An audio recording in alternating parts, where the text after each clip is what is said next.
नमस्कार। रचन की खास चुनावी पेशकश बिग फाइट देख रहे हैं आप। मैं हूं रवि केंतुरा।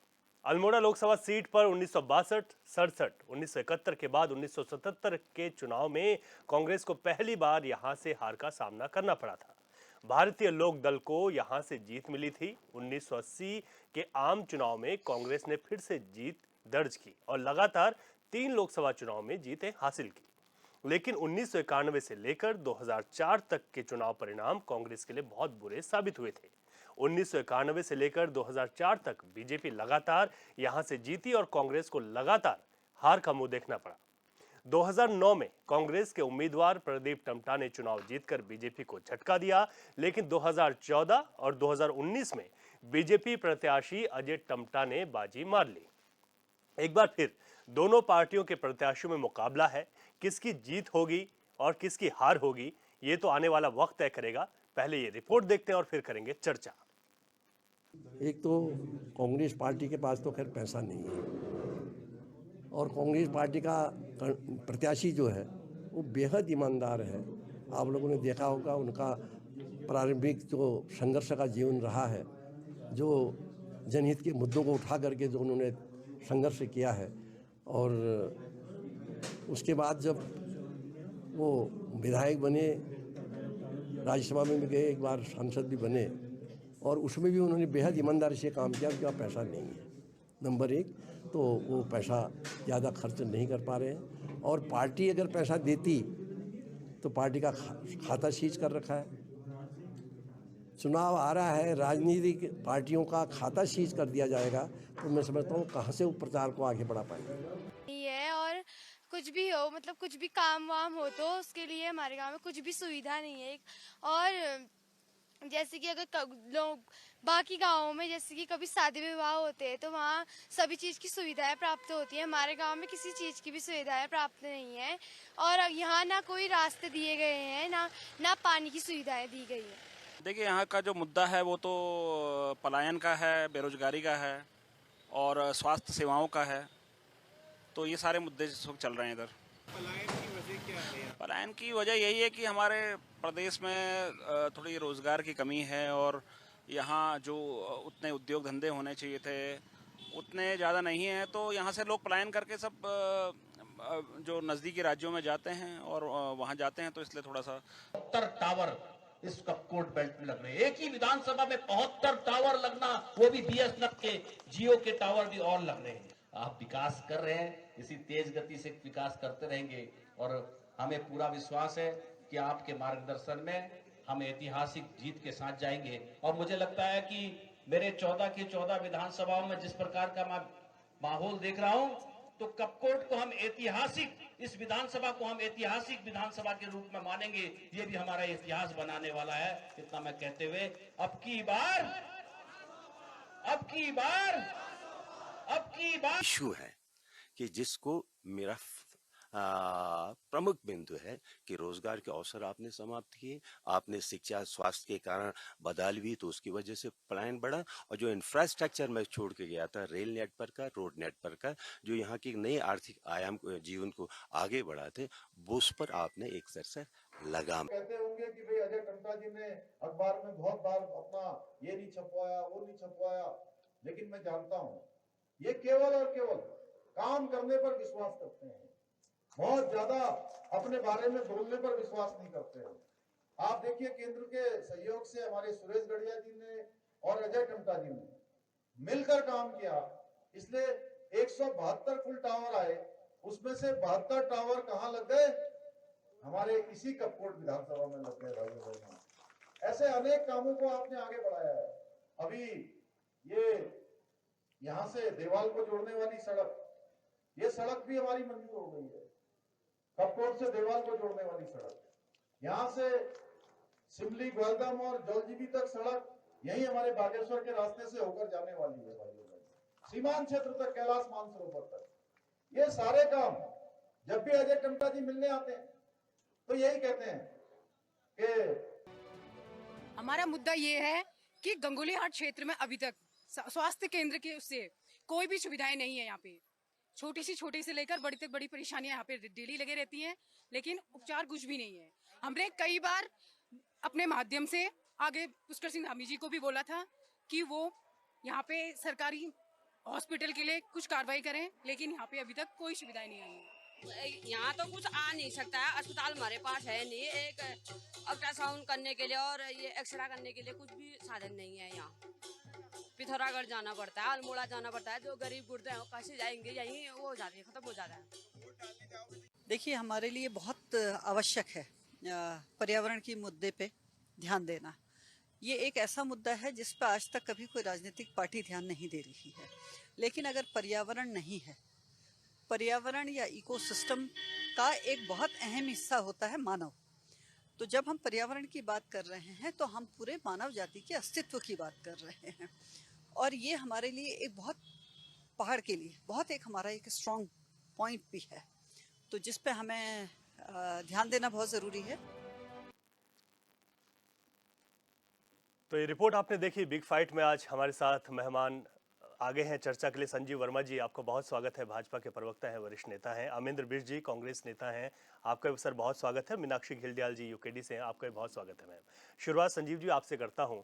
अल्मोड़ा सीट से हम शुरुआत कर रहे हैं आज, क्योंकि हमारे पास 5 सीटें हैं। इन 5 सीटों का जिक्र हम बार बार कर रहे हैं, क्योंकि लगातार क्या होता है कि चुनाव में वक्त दर वक्त जिस तरीके से स्टार प्रचारक आते हैं, ये लोगों का मूड, साइलेंट वोटर हमेशा बदलता रहता है। तो अल्मोड़ा सीट की अगर बात करें तो आप लोगों की सीट पर क्या तैयारियां हैं? क्योंकि जैसे हम जनता को भी सुन रहे थे कि पर्यावरण, शिक्षा, स्वास्थ्य, ऐसे जो मूलभूत सुविधाएं हैं वो वहां पर मुख्य मुद्दे रहेंगे इस चुनाव में।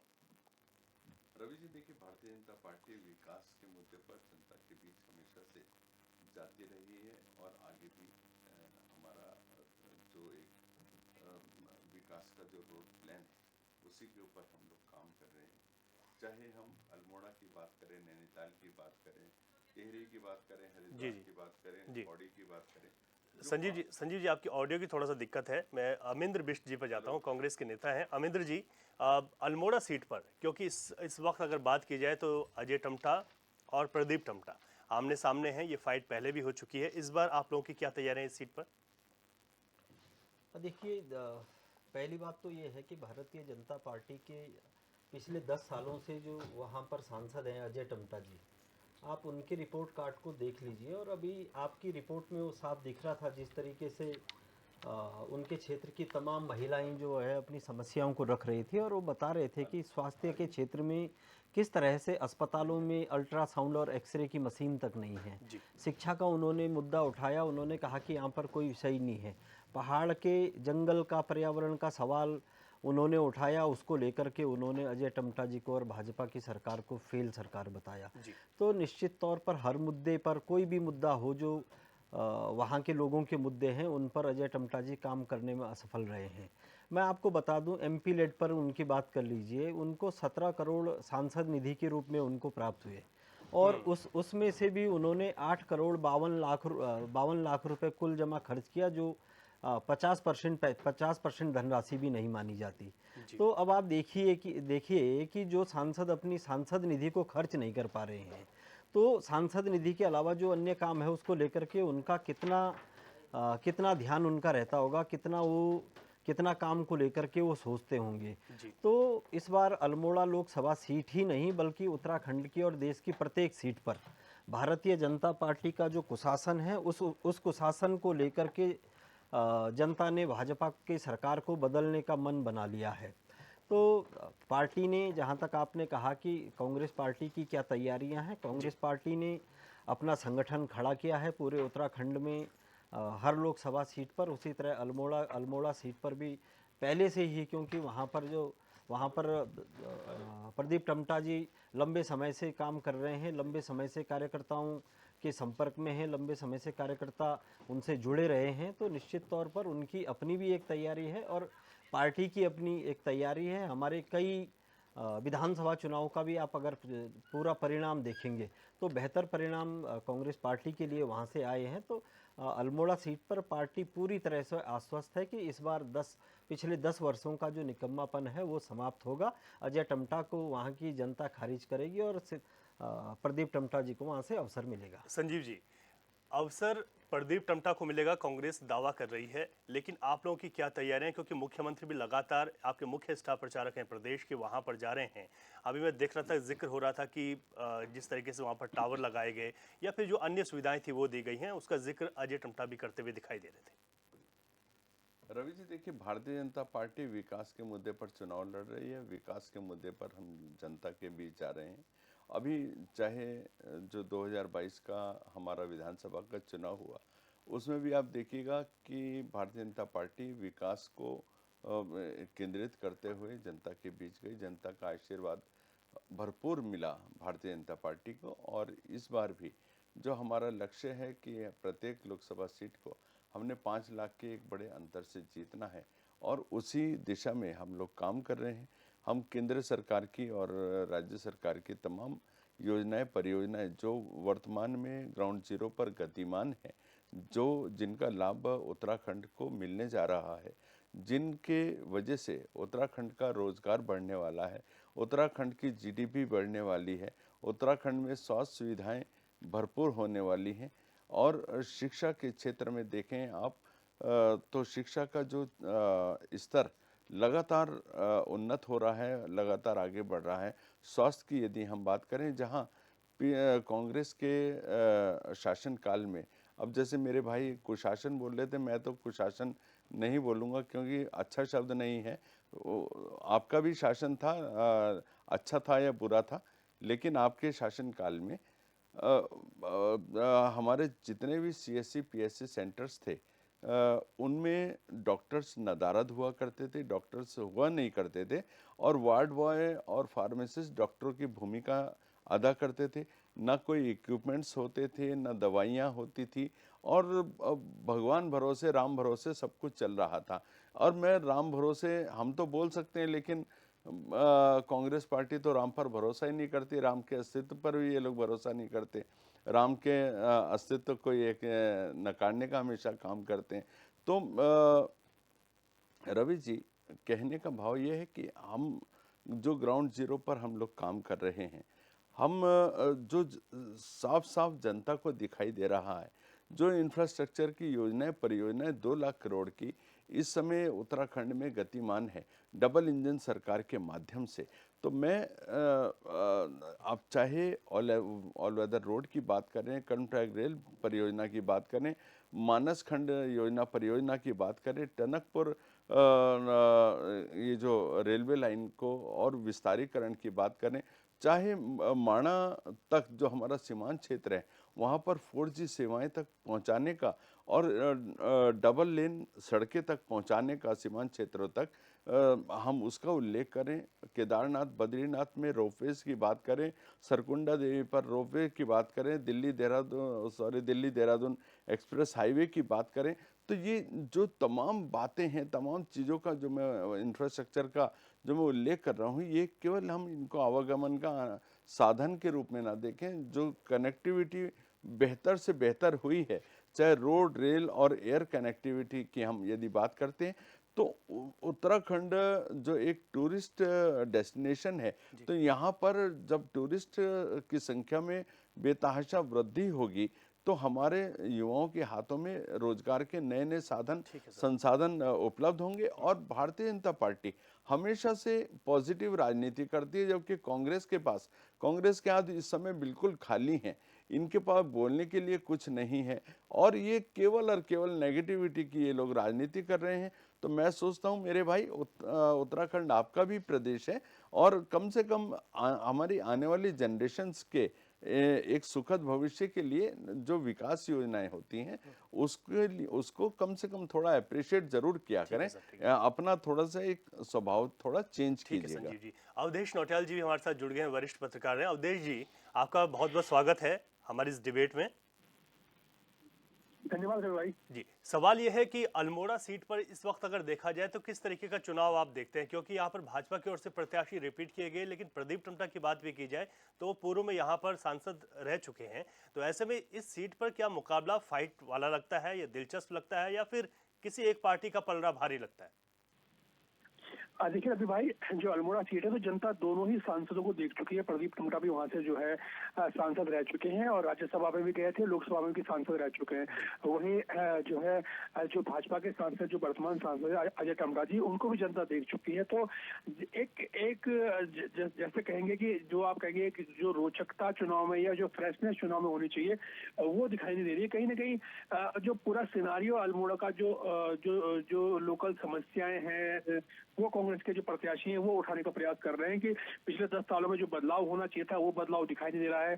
जो मूलभूत समस्याएं होनी चाहिए थी, चाहे वो तमाम मेडिकल कॉलेज से जुड़ी, स्वास्थ्य से जुड़ी हुई हो, एजुकेशन से जुड़ी हुई हो, बिजली, तमाम समस्याओं को लेकर वो उठा रहे हैं जनता के बीच में कि 10 साल में जो काम होना चाहिए था वो काम नहीं हुआ है।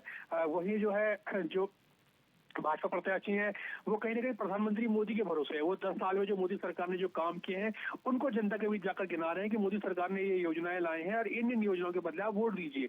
तो जैसे अन्य सीटों की अगर बात करें, जैसे नैनीताल सीट पर चुनाव फ्रेश नजर है, हरिद्वार सीट पर चुनाव फ्रेश है, पौड़ी सीट पर चुनाव फ्रेश है, तो कहीं ना कहीं अल्मोड़ा सीट पर वैसी फ्रेशनेस चुनाव में दिखाई नहीं दे रही है क्योंकि दोनों ही प्रत्याशियों को जनता देख चुकी है। उन्होंने प्रदीप टमटा को भी मौका दिया, अजय टमटा को भी मौका दिया। अगर कोई नया कैंडिडेट कहीं यहाँ पे सीट पर कोई होता तो शायद चुनाव में कोई नई रोचकता दिखाई देती है, लेकिन कहीं ना कहीं वहां पर वोटर अन्य जो चुनाव है, जैसे अन्य जगह पर मुखर है, जनसभा और रैलियों में तमाम चीज दिखाई दे रही है रवि भाई, वैसे अल्मोड़ा सीट पर नहीं दिखाई दे रही है। वोटर साइलेंट है और ये जो है 19 तारीख को ही जब पोलिंग बूथ पर जब लाइनें लगेंगी तभी रवि भाई मालूम पड़ पाएगा कि अल्मोड़ा की जनता क्या कहना चाहती है। एक बहुत अच्छी बात आपने कही सर कि दोनों ही प्रत्याशियों का जो कार्यकाल है वो यहाँ की जनता देख चुकी है और जनता सब समझती है। मीनाक्षी घिल्डियाल जी हमारी यूकेडी की प्रवक्ता हमारे साथ जुड़ गए हैं। मीनाक्षी जी, यहाँ पर दोनों ऐसे प्रत्याशी जिनका कार्यकाल यहाँ की जनता ने देखा है, आप लोगों की यहाँ पर क्या तैयारियां हैं? क्योंकि यहाँ पर जब अल्मोड़ा सीट पर हम देखते हैं तो जिक्र आता है यहाँ के स्थानीय मुद्दों का ही ज़्यादा तौर पर। तो आप लोग तो स्थानीय मुद्दों को उठाते रहे हैं आपकी पार्टी, तो आप लोगों की यहाँ पर क्या तैयारियां हैं, क्या देखते हैं जनता का रुझान आपके प्रति? देखिए, सबसे बड़ी पहली बात तो मैं ये कहना चाहूँगी कि हमारा यहाँ पे कोई प्रत्याशी नहीं है, क्योंकि कुछ पेपर के कमियों के कारण हमारा जो प्रत्याशी था वो निर्दलीय के उसमें आ रहा था, जिसकी वजह से उन्होंने अपना समर्थन वापस ले लिया, अपना नामांकन वापस ले लिया था। क्योंकि ये भी एक सोची समझी साजिश थी जिसमें यूकेडी के नाम की जगह उनको निर्दलीय प्रत्याशी का थमा दिया गया था। तो लेकिन हम लोग एक क्षेत्रीय दल है उत्तराखंड परिवर्तन पार्टी, उनके जो प्रत्याशी हैं उनको हम लोग समर्थन दे रहे हैं। दूसरी चीज़ मैं ये कहूँगी कि देखिए समस्याएं तो हैं, क्योंकि अभी आप ही के चैनल पे हमने देखा कि महिलाएं किस प्रकार से बोल रही हैं कि स्वास्थ्य की वहाँ पे समस्या है, और लगातार हम अखबारों में भी देखते आ रहे हैं कि स्वास्थ्य की जो है स्वास्थ्य सुविधाओं की बहुत समस्या है। स्कूलों की अगर हम बात करें तो वहाँ पे बुनियादी जो सुविधाएं होनी चाहिए थी उनकी समस्या है। आप देखिए रोज़गार वहाँ पे बहुत बड़ी समस्या है। और लगातार आप देखेंगे कि भाजपा के प्रत्याशी हमेशा यही बोलते हैं कि हम लोग विकास को आगे कर रहे हैं, विकास की बात कर रहे हैं, लेकिन थोड़ा सा यहाँ पे क्लैरिफिकेशन की बहुत ज़रूरत है कि आप किस विकास की बात कर रहे हैं और वो विकास आखिर किन लोगों के लिए कर रहे हैं। क्योंकि आम जनता की अगर हम बातें सुने तो आम जनता तो परेशान है। आम जनता लगातार पर्यावरण के मुद्दों की बात कर रही है। हम बात कर रहे हैं कि एक बहुत अच्छी बात यहाँ बीच में आई थी कि हम पर्यटन, बागेश्वर जो धाम है, जागेश्वर धाम, वहाँ पे हम सड़कें, चौड़ी सड़कें बनाने की कोशिश कर रहे हैं। तो सोचिए उन चौड़ी सड़कों को बनाने के लिए देवदार के 3000 पेड़ वहाँ पे काटे जाएंगे। तो सोचिए कि जब हमारे लिए पर्यावरण इम्पोर्टेंट है कि नहीं है। क्योंकि अगर हम पर्यावरण की बात करें तो हम सिर्फ उत्तराखंड को पर्यावरण सुविधाएं नहीं दे रहे हैं, हम पूरे देश को, हमारा जो उत्तराखंड के जो जंगल हैं वो पूरे देश को पर्यावरण की सुविधाएं दे रहे हैं, जिसकी वजह से पर्यावरण का संरक्षण बहुत आवश्यक है। यदि हम मंदिरों में जाने की बात कर रहे हैं तो हम क्यों बात कर रहे हैं कि हमें सड़कें चौड़ी करनी है। और आप ये देखिए कि वहाँ के जो निवासी हैं वो लगातार इस चीज़ का विरोध कर रहे हैं। एक और बात निकल के आई थी कि अगर ये एक और पॉइंट ये लोग बोलते हैं कि हमारा प्रति व्यक्ति आय जो है उत्तराखंड में बढ़ गया है। अगर हम उन आंकड़ों को देखें तो आप देखेंगे कि अल्मोड़ा, बागेश्वर और रुद्रप्रयाग के लोगों की 1 लाख से कम प्रति व्यक्ति आय है। तो सोचिए ये रोजगार का वहाँ पे आलम है। रोजगार के कारण वहाँ लगातार पलायन हो रहा है। सोमेश्वर जैसी जो विधानसभा है वहाँ पे असमानता, गरीबी, ये सारी समस्याएं हैं जिनकी और जिन चीज़ों को मुद्दा होना चाहिए था आज के चुनाव में, ये मुद्दा ना होके विकास मुद्दा होता है। लेकिन वही मैं एक बार फिर कह रही हूँ कि क्लैरिफिकेशन की बहुत ज़रूरत है कि आखिर किस प्रकार का विकास। कैसा विकास की ये लोग बात कर रहे हैं? ठीक है, अमरिंदर वीर जी, भाजपा के पास अगर हम कुमाऊं का पूरा सिनेरियो देखें तो मानसखंड मंदिर माला मिशन पर जो है लगातार काम करने की बात भाजपा ने की। टनकपुर रेलवे लाइन की अगर हम बात करें तो ये भाजपा के पास इस वक्त गिनाने के लिए है चुनाव में। आप लोग के स्टार प्रचारकों की भी मैं अगर बात करूं तो अभी तक यहाँ, क्योंकि रुद्रपुर में पीएम मोदी जनसभा कर चुके हैं और जब भी कोई बड़े स्टार प्रचारक आते हैं, भाजपा के तो सबसे बड़े स्टार प्रचारक है प्रधानमंत्री जी, तो जब भी आते हैं तो असर पड़ता है, लेकिन आप लोग यहाँ पर भी थोड़ा सा पीछे दिखाई देते हैं। तो ऐसे में इस जंग को, इस फाइट को कैसे जीत पाएंगे आप लोग? जैसा मैंने पहले कहा और जिस पर भारतीय जनता पार्टी के प्रवक्ता हमारे बड़े भाई ने आपत्ति भी की, और मैं फिर उस शब्द को रिपीट कर रहा हूँ, ये कुशासन है जिसको जो चल रहा है पिछले 10 सालों से। और आपने कहा कि वहाँ पर टनकपुर रेल लाइन की बात कर रहे हैं या मानसमाला की बात कर रहे हैं, तो ये सिर्फ बात कर रहे हैं, यहाँ काम नहीं हो रहा है। इन दोनों पर अगर काम हो रहा है तो आप बताइए। इन दोनों पर बात करना, और बात करना ही भारतीय जनता पार्टी का स्वभाव है, और इसी तरह की बातचीत करके जो है वो जनता को भ्रमित करने का काम कर रहे हैं। आपने कहा कि प्रधानमंत्री नरेंद्र मोदी स्वयं उत्तराखंड आ चुके हैं, तो और वो सबसे बड़े स्टार प्रचारक भी हैं। दोबारा भी आ रहे हैं? हाँ, दोबारा भी आएंगे, हो सकता है तिबारा भी आए, हो सकता है। क्योंकि उनका देश को लेकर के कोई काम नहीं है, वो सारा काम जो करते हैं अपनी पार्टी को लेकर के करते हैं। और जैसा अभी कहते हैं, आप भी कहते हैं, भाजपा स्वयं स्वयं इस बात को कहती है कि हम 24 घंटे काम के नहीं बल्कि चुनावी मोड में रहते हैं, प्रचार के मोड में रहते हैं। तो प्रधानमंत्री तो निश्चित तौर पर आप हम सब लोग जानते हैं, वो प्रधानमंत्री की बजाय प्रचार मंत्री ज़्यादा हैं, तो अपनी पार्टी के प्रचार में वो लगे रहते हैं। तो ठीक है, वो उत्तराखंड में 2 बार आए, 4 बार आए, वो अलग बात है। तो जहाँ तक कांग्रेस का प्रश्न है, कांग्रेस के जो स्टार प्रचारकों की सूची है वो आ चुकी है।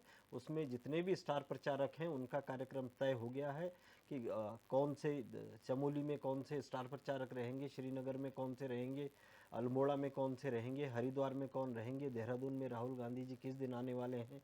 तो इन सब पर काम होने वाला है, और अगले इस सप्ताह में सभी लोग यहाँ पर उत्तराखंड में बड़े बड़े ऑब्वियसली सर इसी सप्ताह में आएंगे, एक सप्ताह है तो बचा हुआ। इस सप्ताह के भीतर आपको प्रदेश में स्टार प्रचारक यहाँ पर दिखेंगे। दूसरी बात, जो यहाँ का चुनाव है वो यहाँ की जनता लड़ रही है। इस बार भारतीय जनता पार्टी के खिलाफ सभी मतदाता हैं। आप किसी भी सीट पर आप देख लीजिए कि कांग्रेस की जितनी भी रैलियां हैं या जो इंडिया गठबंधन के जो संगठन चुनाव लड़ रहे हैं उनमें उनकी जो रैलियां हैं उनमें सभी लोग बढ़ चढ़ करके हिस्सा ले रहे हैं। आप देहरादून की जो ये यहाँ टिहरी की जो सीट है, आप इसी पर देख लीजिए कि किस तरह से कांग्रेस की सभाओं में यहाँ लोग अपना समर्थन दे रहे हैं। आप चूंकि अल्मोड़ा सीट को लेकर के चर्चा कर रहे हैं, तो मुझको लगता है कि अल्मोड़ा सीट पर अभी वर्तमान की स्थिति देखें, अल्मोड़ा, पौड़ी और कुमाऊं की जो ये उधम सिंह नगर वाली सीट है, नैनीताल उधम सिंह नगर, इन पर कांग्रेस प्रत्याशी आज की डेट में बढ़त बनाए हुए हैं।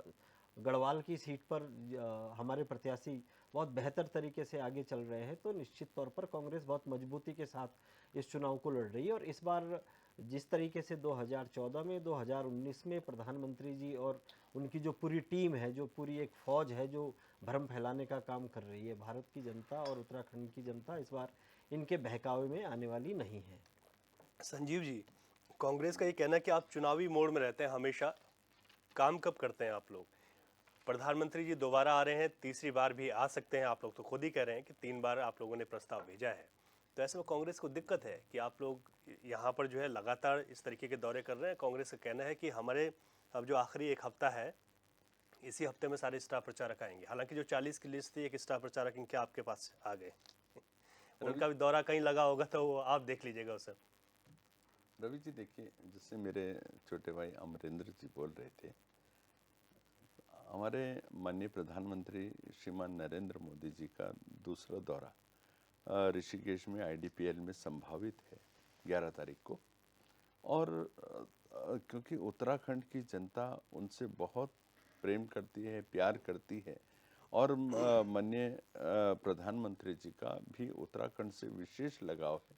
वो तन समर्पित, मन समर्पित और यह जीवन समर्पित, सोचता हूँ उत्तराखंड तुझे मैं और भी कुछ दूँ। तो एक जो ये भाव उनके मन में हमेशा से उत्तराखंड के प्रति रहता है। उत्तराखंड को के लिए क्या बेहतर से बेहतर कर सकते हैं, वो हमेशा इसी भाव के साथ लगातार काम करते हैं। और आपको आपत्ति है उनके आने से, तो आपको किसने रोका? आप भी बुलाइए ना, आप भी बुलाइए। आपके पास ले देकर एक गांधी परिवार है, सोनिया माता को बुलाइए, राहुल भैया को बुलाइए, प्रियंका दीदी को बुलाइए, जिसे मर्जी बुलाइए। और उनके अलावा भी यदि आपके पास कोई है तो उन्हें बुलाइए। और उत्तराखंड की जनता पूरी तरह से मन बना चुकी है कि कोई भी आए कोई जाए, किसी से कोई फर्क पड़ने वाला नहीं। उत्तराखंड की जनता ने एक तरफा भारतीय जनता पार्टी के पक्ष में मतदान का जो मन बना लिया है, जो विकास हम लोग डिलीवर कर रहे हैं, जो सबका साथ सबका विकास और सबका प्रयास के भाव पर हमारी केंद्र सरकार की बात हो चाहे राज्य सरकार की बात हो, सब विदाउट एनी डिस्क्रिमिनेशन, कोई जाति का भेद नहीं, कोई संप्रदाय का भेद नहीं, हम प्रत्येक जाति वर्ग और संप्रदाय को साथ लेकर काम कर रहे हैं। आवास से लेकर आयुष्मान तक और उज्ज्वला से लेकर हर घर नल तक, कोई भी योजना ऐसी नहीं है कि हमने ये देखा है कि हम ये इस लाभ को हम हिंदू को देंगे, मुस्लिम को नहीं देंगे, या सिख को देंगे या ईसाई को नहीं देंगे, ऐसा कुछ भी नहीं। जो आवास का लाभ हिंदू को मिल रहा है वही मुसलमान को मिल रहा है, वही सिख को मिल रहा है, वही ईसाई को मिल रहा है, वही बौद्ध को मिल रहा है। तो किसी भी प्रकार का कोई भेद नहीं, सबका साथ सबका विकास के भाव पर हम लोग काम कर रहे हैं। तुष्टिकरण किसी का नहीं, बल्कि संतुष्टिकरण के भाव से हम लोग काम कर रहे हैं। आपकी 2004 से 14 तक की आपकी सरकार थी, आपके प्रधानमंत्री श्री मनमोहन सिंह जी, जिन्होंने स्पष्ट तौर पर कहा था कि भारत के संसाधनों पर पहला अधिकार अल्पसंख्यकों का, उसमें भी कोष्टक लगा के बोला था मुस्लिमों का। तो हम वो काम नहीं करते, हम तुष्टिकरण की राजनीति नहीं करते, हम एक समान, सबका साथ सबका विकास, सबको एक समान, यानी 140 करोड़ जो भारतवासी हैं सबको एक समान लाभ देने की हम लोग बात करते हैं। और आप लोग क्या बात करते हैं? आपके जो राष्ट्रीय अध्यक्ष खड़गे जी, अभी एक दिन पुराना उनका बयान है, उन्होंने ये बोला है, और बल्कि आपके घोषणा पत्र में आप लोगों ने डाला कि बहुसंख्यकवाद एक बड़ा खतरा, बहुसंख्यकवाद के आप लोग विरोधी हैं, और मुस्लिम पर्सनल लॉ बोर्ड जो है, मुस्लिम पर्सनल लॉ के आप लोग खुली एक तरह से उसकी समर्थन कर रहे हैं। तो आप देश को किस दिशा में ले आना चाह रहे हैं? आप सनातन विरोधी एक जो आपका चेहरा है उसको पूरी तरह से स्वयं एक्सपोज कर रहे हैं, और आप स्वयं कह रहे हैं कि हाँ हम सनातन विरोधी हैं, अब कर लो, हमारा क्या कर सकते हो। तो जनता ने भी पूरी तरह से मन बना लिया है। आप राम विरोधी हैं, रामद्रोही हैं, आप राम मंदिर का विरोध करते हैं, आप धारा 370 का विरोध करते हैं, आप सीए का विरोध करते हैं, आप एनआईए का विरोध करते हैं। तो ऐसे में आप आतंकवादियों के साथ खड़े दिखाई देते हैं। आप ईडी का विरोध करते हैं, आप कहते हैं कि हमारी सरकार यदि गलती से कभी आई तो हम ईडी को समाप्त कर देंगे, यानी कि आप भ्रष्टाचारियों के समर्थक की एक भूमिका निभा रहे हैं, आप घोटालेबाजों की के समर्थन की आप मतलब उनकी पैरवी कर रहे हैं, यानी आप भ्रष्टाचार को बढ़ावा देने का काम कर रहे हैं। तो आप किस दिशा में जा रहे हैं मेरे भाई? आप कहते हैं हम सीबीआई को समाप्त कर देंगे, ईडी को समाप्त कर देंगे, हम इनकम टैक्स को समाप्त कर देंगे। अभी रवि जी, कांग्रेस के एक बड़े नेता भी आपके चैनल पे ही मैं देख रहा था, कितना बड़ा झूठ वो कैमरे के सामने और टीवी पर बोल रहे थे। कह रहे कि हमारे सारे खाते सीज हो रखे हैं, हम कहां से खर्चा करें। और ऐसे समय पर वही नेता सर ये भी बोल चुके हैं पहले हाँ, कि मैं चुनाव लड़ लेता लेकिन पैसे नहीं है मेरे पास, 14 करोड़ रुपए चाहिए। हाँ, तो पैसे नहीं है तो वो प्रॉब्लम आपकी है ना।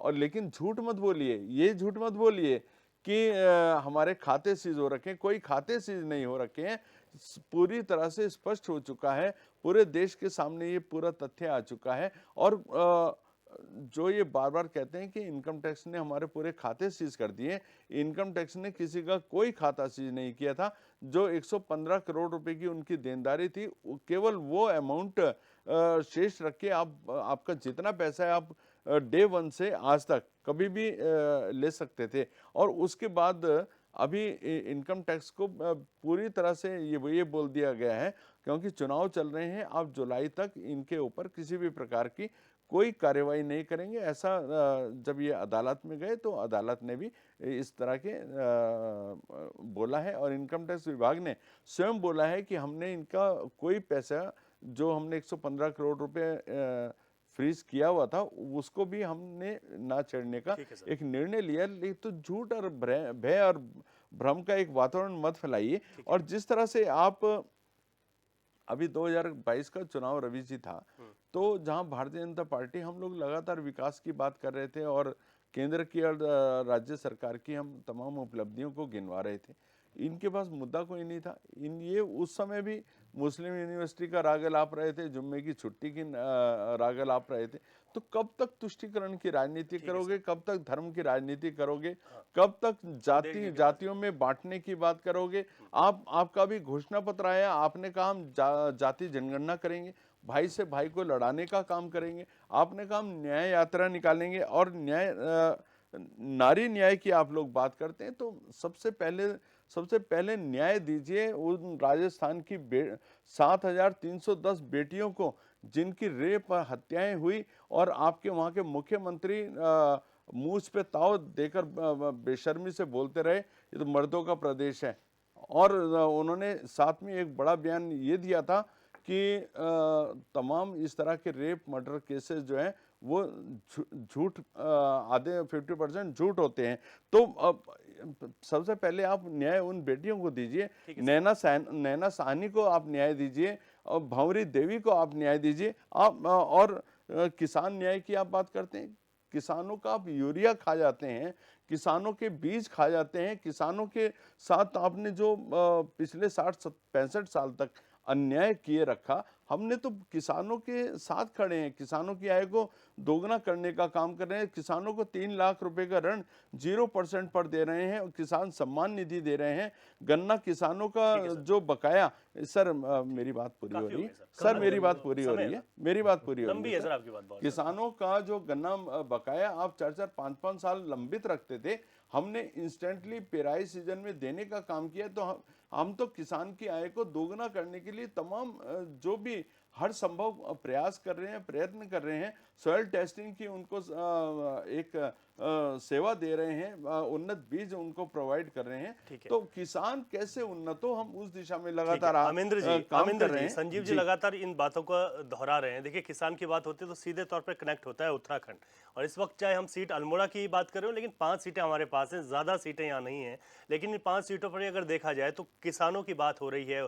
कुमाऊं में जो उन्होंने अगर बात की जाए तो जिस तरीके से विकास की जो तमाम चीजें गिनाने के लिए हैं सामने, लेकिन अगर आपकी बात हम करें तो आप इस समय कैसे जनता के बीच जाकर ये कहेंगे कि इन पिछले 10 सालों में क्या नहीं हुआ, ताकि जनता एक बार फिर से उस प्रत्याशी को, जिनको जनता ने एक बार 5 साल देखा है इस सीट पर? नहीं, मैं पहले ये बताना चाह रहा हूँ कि पिछले 10 सालों में हुआ क्या, और बड़ी हैरानी भी होती है, दुख भी होता है कि मतलब महिला न्याय की बात, महिला न्याय पर सवाल भारतीय जनता पार्टी के वो प्रवक्ता पूछ रहे हैं जो हमारी बहन अंकिता भंडारी के मतलब हत्या से जिनके हाथ सने हुए हैं, वो पूछ रहे हैं। और इतना उन्होंने इतने राजस्थान का जिक्र किया, और कई महिला जो पीड़ित महिलाएं, कथित तौर पर उनकी नज़र में पीड़ित महिला, उनके नाम लिए। उनको थोड़ा सा भी ये नहीं लगा कि थोड़ा सा अंकिता भंडारी की बात भी कर लेते, थोड़ा अंकिता के बारे में भी बता देते, और ये भी बता देते कि कैसे, मैंने नहीं कहा भाई साहब, ये भी बता देते कि कैसे उनकी पार्टी का राज्य मंत्री और उसका बेटा आज अंकिता की हत्या के आरोपी हैं। उन्होंने ये भी नहीं बताया कि जो जिस वीआईपी का नाम लिया जा रहा है और अंकिता की मां ने जिन्होंने लिया, रवि जी उसका भी उल्लेख कर लेते हैं। मैं इनको ये भी बताना चाह रहा हूं, और ये जग जाहिर है, ये न केवल अंकिता तो एक उदाहरण है, अंकिता का तो एक नाम है। अंकिता के अलावा चमोली, उत्तरकाशी में ऐसी बहुत सारी बेटियां हैं, ऐसी बहुत सारी बेटियां हैं जिनकी उनकी तमाम चल अचल संपत्तियों को कुर्क करने का काम हमारी सरकार द्वारा किया गया। दफ्तरों में छुपे हुए हैं, संरक्षण पा रहे हैं। एक बात, दूसरी बात मैं कह रहा हूं कि इन्होंने कहा कि मुस्लिम कांग्रेस को लेकर के कहा कि मुस्लिम पर्सनल लॉ चलाने का काम भी हमारी सरकार के द्वारा किया गया। बोर्ड की बात की, झूठ बोलेंगे, कब तक मैंने देखिए आपकी पूरी बात को सुना मैंने, आप बौखलाइए मत, इनकी इनकी बौखलाहट देखिए आप, जब इनकी बात का कोई जवाब देने पर, अरे आप अंकिता भंडारी के हत्यारे हैं, आपको ये स्वीकार करना पड़ेगा। आप कैसे मुकर जाएंगे इस बात से कि जो जेल में, जो अंकिता भंडारी के हत्या में जो जेल में, वो कौन है? वो आपकी पार्टी के है या नहीं है? आपको इस प्रदेश को ये जवाब देना पड़ेगा कि हमारे बच्चों का पेपर जो लीक हुआ, उसको पेपर बेचने का काम आपकी पार्टी के लोगों ने किया कि नहीं किया? ऐसे 50 से आप ऐसे जवाब देंगे कि नहीं देंगे? 50 से अधिक आपकी पार्टी के कार्यकर्ता हैं इसमें शामिल, उनको जेल भेजने का काम हमारी सरकार द्वारा किया गया। इन्होंने जो सवाल उठाए, कठोर नकल विरोधी कानून लागू करने का काम हमारी सरकार के द्वारा किया गया। संजीव भाई, मुझे उनका जवाब दीजिए। झूठ मत बोलिए मत, मैं क्या गलत बोल रहा हूँ? आप झूठ मत बोलिए ना, आप अपना तथ्य रखिए। मैं तथ्य रख रहा हूँ, कैमरे के सामने झूठ मत बोलिए। मैं झूठ, एक बात बताइए, अब आप आराम से सुनिएगा प्लीज, क्योंकि मैंने आपकी बात को पूरा भाषण आपका जो 13 मिनट का था, एक मैंने उसको सुना। अब आप सर, मैं भाषण, मैं फिर उस पर आ रहा हूं। भाषण नहीं, संजीव भाई आपको सुनना पड़ेगा। संजीव भाई आपको सुनना पड़ेगा। आप सुन क्यों नहीं रहे भाई? मुझे तो सिंपल 3 जवाब मांगूंगा मैं 3 बातों पर। अंकिता भंडारी का जो हत्यारा है वो भारतीय जनता पार्टी का नेता है या नहीं? केंद्रा जी, ये इनसे जवाब मांगिए। दूसरा, पेपर लीक घपले का जो मास्टरमाइंड है हाकम सिंह, रघुवर, RBS रावत, तमाम लोग इनकी पार्टी के पदाधिकारी हैं कि नहीं है? दूसरी बात, बिल्कुल वो धारीवाल, किसने अरे मैं बताऊंगा आपको। आप अपनी दूसरी, तीसरी बात, झूठ बोलते मैं, इन्होंने एक बात कही, इन्होंने एक बात कही, जेल की सलाखों के, अरे नहीं है क्या हाकम सिंह आपकी पार्टी का अधिकृत प्रत्याशी नहीं है क्या? RBS रावत क्या जिस दिन जेल गए, क्या वो RSS के उत्तराखंड संयोजक के पद पर नहीं थे क्या? क्या धारीवाल जो आपका मंडल अध्यक्ष धारीवाल जो है, क्या वो इस मामले में जेल में नहीं है? मतलब क्या जेल में नहीं है? आप बताइए ना, ये आपकी पार्टी के हैं या नहीं है? आप उसका भी विरोध, अरे ये आपकी पार्टी के है? अरे संजीव भाई, मुझे बताइए आपकी पार्टी के है या नहीं है? आप ये बोलिए हैं या नहीं है? रवि जी, अरे आप ये बताइए हैं या नहीं है? लोग हैं रवि भाई, आप इनको रोकिए। वही लोग हैं जो तमाम परीक्षाओं को लंबित करने का काम कर रहे थे। वो सब, ये लोग चाहते ही नहीं, ये लोग चाहते नहीं युवाओं को रोजगार मिले, यहाँ पर भर्ती परीक्षाएं, यहाँ पर भर्ती परीक्षाएं हो, ये लोग चाहते ही नहीं। ये लोग CBI, अब कोई भारतीय जनता पार्टी का प्रवक्ता सवाल उठाएगा, क्या हम उसका जवाब नहीं देंगे? ताकि मुझे आप एक बात बताइए संजीव भाई, एक मिनट, अभी आप बताइए रवि भाई, इन्होंने कहा कि कांग्रेस मुस्लिम पर्सनल लॉ बोर्ड को सपोर्ट करती है, इन्होंने कहा वक्फ बोर्ड को सपोर्ट करती है। मुझे बताइए 10 साल से इनकी सरकार है, क्या मुस्लिम पर्सनल लॉ बोर्ड और क्या वक्फ बोर्ड क्या भंग कर दिए गए हैं? क्या वो खत्म कर दिए गए हैं? और अगर आप ये आरोप लगा रहे हैं कि कांग्रेस उनको सपोर्ट कर रही है, तो आपने उनका अस्तित्व क्यों रखा हुआ है? मैंने क्यों रखा हुआ है? आपने मैनिफेस्टो में क्यों रखा हुआ? मैनिफेस्टो में लिखा है। मैं आपसे पूछ रहा हूं, मैनिफेस्टो में लिखा है हम मुस्लिम पर्सनल लॉ बोर्ड को यहाँ पर लागू कराएंगे।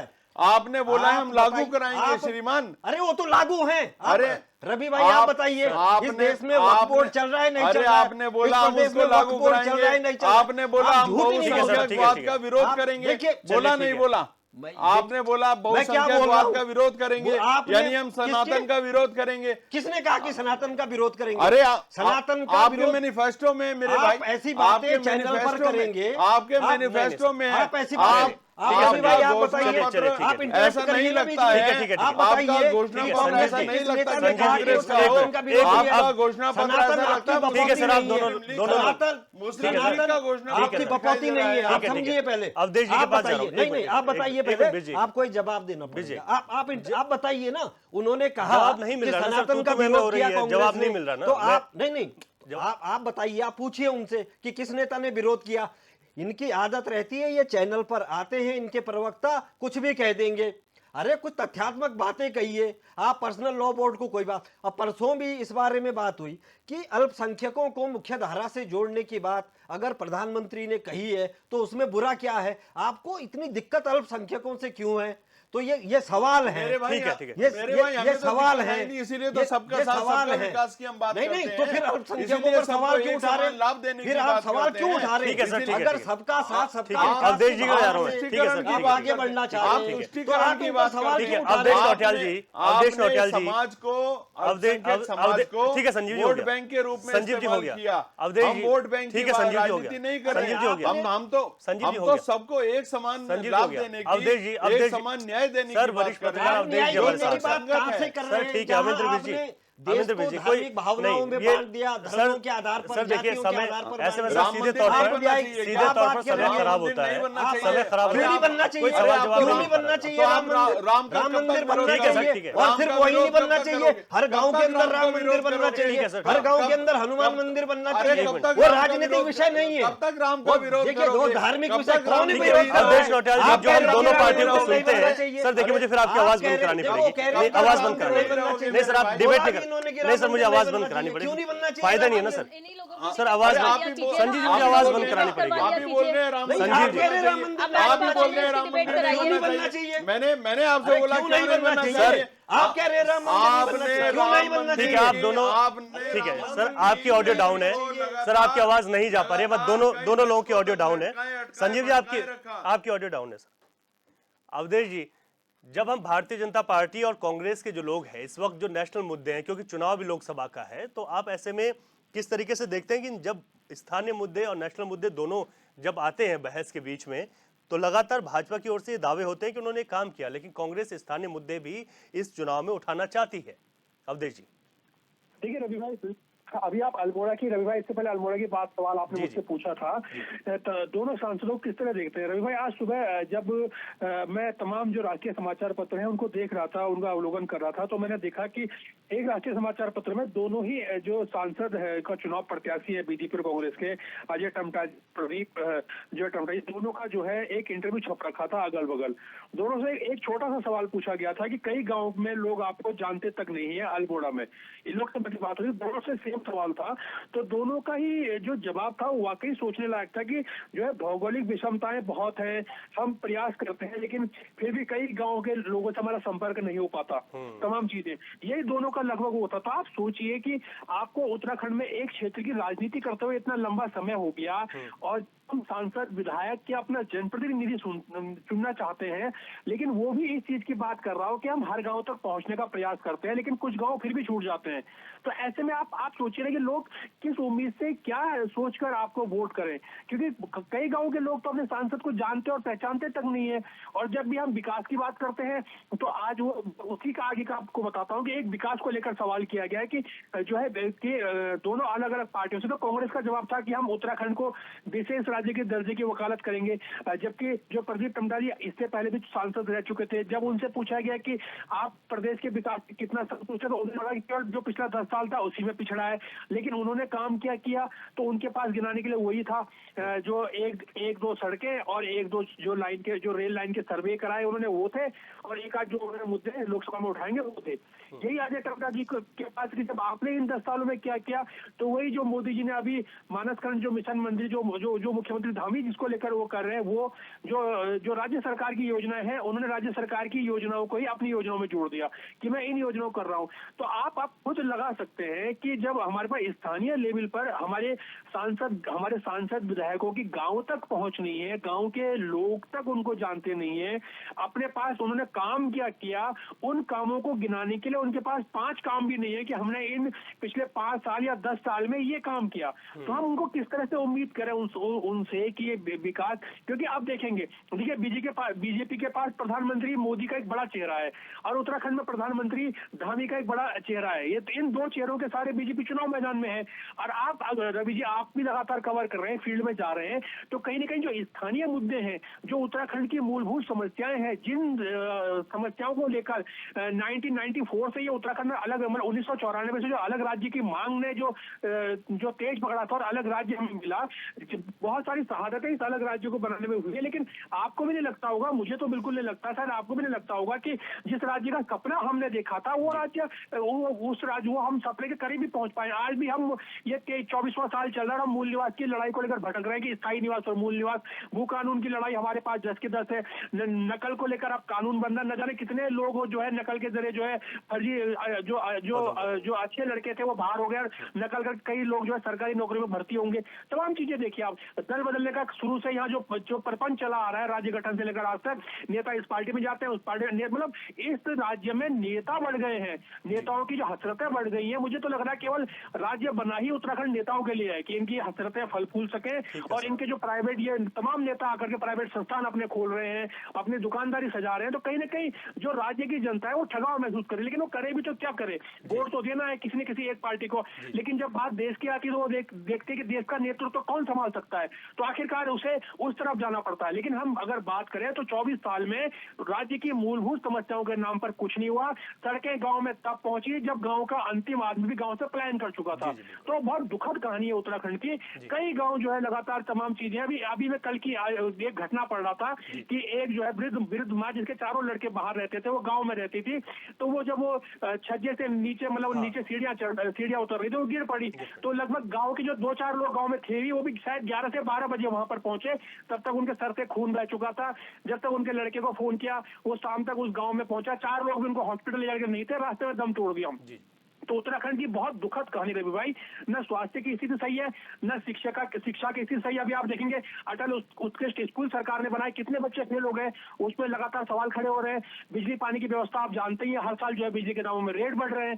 तो आप रवि भाई सोच सकते हैं, हम केवल बैठकर एक चर्चा तो कर सकते हैं, लेकिन कोई भी पॉलिटिकल पार्टी इनका सही ढंग से विजन नहीं निकाल पाई कि आखिर राज्य जा किस ओर रहा है। बिल्कुल अवधेश जी, बिल्कुल सही कहा आपने, और इसी पर मैं सवाल सीधे मीनाक्षी घिल्डियाल जी से करूंगा, क्योंकि जब राज्य की बात होती है तो उत्तराखंड क्रांति दल और एक क्षेत्रीय दल का जो है एक महत्वपूर्ण भूमिका है, लेकिन मैम सवाल ये है कि आप लोग कनेक्ट नहीं कर पाते हैं लोगों को। नहीं, तो ऐसी बात नहीं है, हम बिल्कुल जनता के साथ कनेक्टेड रहते हैं। लेकिन आप ये देखिए कि भारतीय जनता पार्टी को तो झूठ बोलने की ट्रेनिंग दी जाती है। जिस प्रकार से यहाँ पे हल्ला मचाते हैं और लगातार झूठ बोलते हैं, उसका जो सबूत है वो तो जनता अपने आप दे रही है कि भाई कितनी परेशान है। आप बेशक नेशनल करते करते आप ये बताइए कि वोट आपको किससे लेने हैं? वोट तो आपको क्षेत्रीय जनता से लेने हैं ना, तो आप नेशनल की बातें यहाँ पे क्यों करते हैं? क्षेत्रीय जनता की तो आप बात ही नहीं कर रहे हैं। क्षेत्रीय जनता जिस प्रकार से परेशान है, जी बिल्कुल। और आप ये देखिए कि उत्तराखंड क्रांति दल जो लगातार क्षेत्रीय मुद्दों की बात कर रहा है, और क्षेत्रीय दल का पिछड़ना,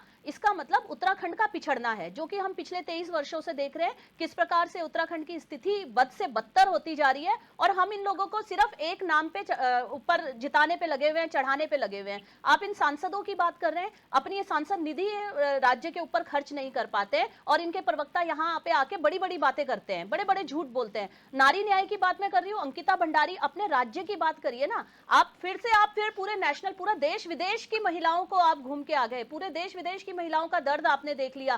लेकिन अपने आपने आप फिर से आप डिस्टर्ब मत करिए, आप डिस्टर्ब मत करिए, आप पूरा टाइम देते हैं, आप पूरा टाइम देते हैं। मैं क्षेत्रीय दल हूँ, मैं क्षेत्र की बात कर रही हूँ, मुझे अपना क्षेत्र, मैं अपने क्षेत्र की बात कर रही हूँ। भी हमारी बहन है, वो भी हमारी बहन नहीं है, राजस्थान वाली भी हमारी बहन है, पश्चिम बंगाल वाली भी हमारी बहन है, मणिपुर वाली भी हमारी बहन है, पूरा देश हमारी बहन है। आप ये बताइए, हमें सबके बारे में सबके बारे में भ्रष्टाचार जो आरोप है आपके ऊपर है, आप लोगों के ऊपर है। भाजपा के जितने भी महिलाओं पे शोषण हो रहे हैं, सारे के सारे आप देखेंगे भाजपा के नेता उसमें लिप्त मिलते हैं। आप उसमें उस समय आप लोगों की आवाजें नहीं खुलती है। उसके बाद आप पूरे देश विदेश में जहां आपको अन्य कोई सरकार मिलती है, वहां की महिलाएं आपकी बहनें और माताएं और सब कुछ हो जाती हैं। अरे छोटा सा राज्य है, हम अपने राज्य की बात कर रहे हैं कि हमने ये जो राज्य बनाया था, हमने पहाड़ जी, ये तो लोकसभा का चुनाव है। जब हम विधानसभा के चुनाव भी देखते हैं तब भी आप लोग जो है वोट में कन्वर्ट नहीं कर पाते इन लोगों को, जबकि आप स्थानीय मुद्दों पर बात करते हैं। तो ऐसा क्यों है फिर? ऐसा मैं बताती हूँ आपको। आज आप देखेंगे कि इनकी ही पार्टी की वित्त मंत्री जो है सीतारमण जी, उन्होंने एक स्टेटमेंट दी थी कि चुनाव इतने महंगे हो गए हैं कि मैं चुनाव नहीं लड़ सकती हूँ। तो आप ये बताइए कि जब इनकी पार्टी के नेता इस तरह की बातें कर रहे हैं, तो हम लोग तो फिर भी, हम लोगों के पास तो नहीं है ना कोई पैसा, हम कभी सत्ता में नहीं रहे, हमने कभी कोई भ्रष्टाचार नहीं किया, कोई घोटाले करके हमने पैसे नहीं जमा किए, कोई इलेक्टोरल बॉन्ड, कोई इलेक्टोरल बॉन्ड आप कोलिशन पार्टनर के रूप में बिल्कुल, आप भाजपा बात के साथ भी सुनिए, रही बिल्कुल हैं, बात सुनिए, वही कांग्रेस हमने के साथ भाजपा पे भी बहुत रही बड़ी हैं, गलती करी, कांग्रेस भाजपा के पे साथ भरोसा भी रहे करके। हैं, वही हमने भाजपा पे भरोसा करके भाजपा बहुत बड़ी गलती की, के साथ भी जिसका कोलिशन खामियाजा हम पार्टनर आज के तक रूप में भुगत रहे रहे, हैं, जिसका कांग्रेस के खामियाजा साथ हम भी आज रहे, तक झूठ मत भुगत रहे हैं। बोलिएगा ना। आप ये देखिए ना, आपने तो कांग्रेस के सारे अपने अंदर ले लिए हैं। भ्रष्ट आप कहते हैं भ्रष्टाचार करती थी कांग्रेस, आप कहते हैं कि धोखे घोटालेबाज है कांग्रेस के नेता, और जब आपकी पार्टी में आ जाते हैं तो आपकी पार्टी में वो दूध के धुले हो जाते हैं। अब इसका मतलब आपकी पार्टी के अंदर अगर कोई आ जाता है तो उसके भ्रष्टाचार के सारे पाप धुल जाते हैं। क्या वो भ्रष्ट, आप ये देखिए ना 38% तो आपके अंदर कांग्रेसी है। कल को अगर इन्हीं में कांग्रेसियों ने बगावत कर दी ना तो आपका भाजपा जो है, भाजपा मुक्त हो जाएगा। आपका पूरा भाजपा जो हमारा प्रदेश है वो भाजपा मुक्त हो लेकिन जाएगा। ये तो भविष्य की बात है ना, अभी तो बिल्कुल- लगातार कुनबा बढ़ रहा है ना भाजपा का। कुनबा आप वही तो देखिए ये कि तो किस भविष्य लिए में बढ़ क्या रहा है। होगा वो तो और अलग चीजें जी होंगी हाँ, ना। भविष्य में बहुत सारी चीजें होने वाली हैं। आप देखेंगे कि कांग्रेस भी कभी इसी तरह से निरंकुश और तानाशाही हो गई थी, तब कांग्रेस के अंदर से ही कुछ दल निकले थे जो आज क्षेत्रीय दल के नाम पे बहुत अच्छा कार्य कर रहे हैं। उसी तरह आप देखेंगे जब भाजपा का पाप का घड़ा भर जाएगा ना, हालांकि अब भरने वाला है, अब वो जब वो घड़ा भर जाएगा तो इन्हीं भाजपा से में से ही कई ऐसे अलग दल निकलेंगे जो इनको असलियत का सामना करवाएंगे और क्षेत्र के बारे में सोचेंगे। डेफिनेटली उत्तराखंड क्रांति दल मैं आज भी बोल रही हूँ कि हम लोगों के पास पैसा नहीं है कि हम इनके धन बल से मुकाबला कर सकें, लेकिन फिर भी हम लोग, आप देखिए कि लोकसभा के चुनाव में खड़े हैं, वो हम इसलिए खड़े हैं कि ताकि क्षेत्र के जो मुद्दे हैं वो जनता के सामने जा सकें। और आप ये देखिए कि उत्तराखंड क्रांति दल गिनती के 5 प्रत्याशी तो जुटा नहीं पाए आप। हाँ, गिनती के 5 प्रत्याशी तो ये तो जुटा आपके नहीं लिए पाए। फायदा हो रहा है ना, आपको दुख हो रहा है इस बात का? क्या आपके लिए तो फायदा हो रहा है कि आपके पूरे प्रत्याशी हम लोगों को नहीं मिले। आप देखिए कि उत्तराखंड क्रांति दल के जो लोग भी झंडा उठा रहे हैं, उन लोगों को तो मुझे लगता है कि हाथ जोड़ने चाहिए, धन्यवाद करना चाहिए, क्योंकि वो क्षेत्र के जो मुद्दे हैं उनको जीवित रखे हुए हैं। अगर हम क्षेत्र के मुद्दों की बात नहीं करेंगे तो आप देख लीजिए कि राम की अगर बात करूं तो सीता का हरण करने भी साधु के भेष में आया था रावण, तो आप क्या गारंटी लगा सकते हैं कि ये लोग भी राम की बात करने वाले ये रावण के भेष में नहीं? समय आगे बढ़ने की इजाजत नहीं दे रहा है। मैं आप सबका बहुत शुक्रिया करना चाहूंगा, संजीव जी, अमेंद्र जी, मीनाक्षी जी और हमारे साथ वरिष्ठ पत्रकार अवधेश नौटियाल जी। आप सबका बहुत बहुत शुक्रिया कि आप हमारी इस चर्चा में अपना कीमती वक्त निकाल कर आए। लेकिन आने वाले वक्त में, क्योंकि अब महज 1 हफ्ते का ही समय बाकी है, ऐसे में अब जनता ने मन तो बना लिया है, लेकिन 19 तारीख को देखना होगा कि किस तरीके का, कितना प्रतिशत इस वक्त मतदान होगा और किसका भविष्य ईवीएम में कैद होगा। फिलहाल इजाजत दीजिए, नमस्कार।